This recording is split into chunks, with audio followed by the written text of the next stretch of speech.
In this video, we will show you how to use your niPOD for performing CV to compute the charge capacity for a probe and for activating your probes using the activation tab. This video assumes that you know the basic operation of the niPOD and can connect the niPOD in the in vitro mode. If not, please refer to the quick start guide or our other introductory video to get familiar with the operations. NeuroNexus recommends using 0.1x to 1x PBS solution for CV measurements. From the main niPOD user interface, select the CV tab, then select Probe to Measure.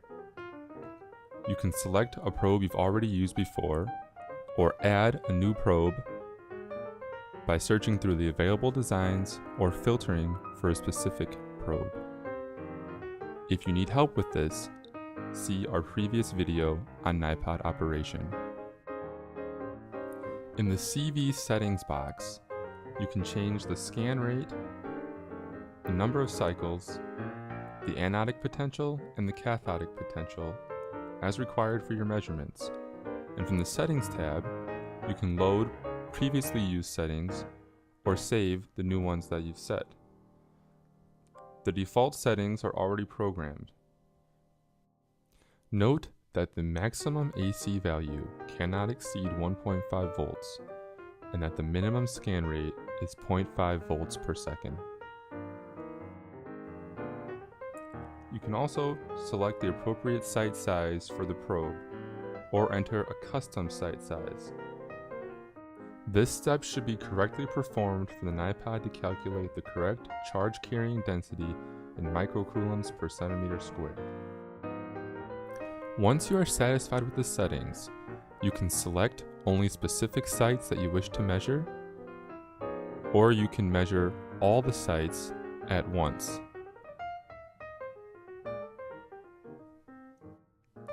Press the CV button and the measurements will begin. Once the CV is performed, if you checked the Show CV box earlier, then the CV curve and time series plot will be shown. You can sort through the channels that you tested. Note the green sites on the probe interface screen. You can also adjust the scale of the graph and choose to show only the raw data, the average CV only, or only the raw CV, and view the time series and the XY plot. As with impedance, you can export CV data to an Excel spreadsheet like this. Also, from the niPOD interface, in the Settings tab, you can select Text and export it to a text file like this. Note that printing and saving are not available with CV data. Now we're going to show you how to activate the probe. Note that you cannot use the standard saline or PBS solution. We recommend using a solution of 0.3 molar disodium phosphate. We also recommend performing an impedance measurement before and after the activation, but when doing this, make sure to use separate dishes and ensure that there is no residue on the probe sites when you switch between solutions. Begin as you would for a CV or impedance measurement by selecting a probe to measure or adding a new one. Then, from the niPOD user interface, select the Activation tab.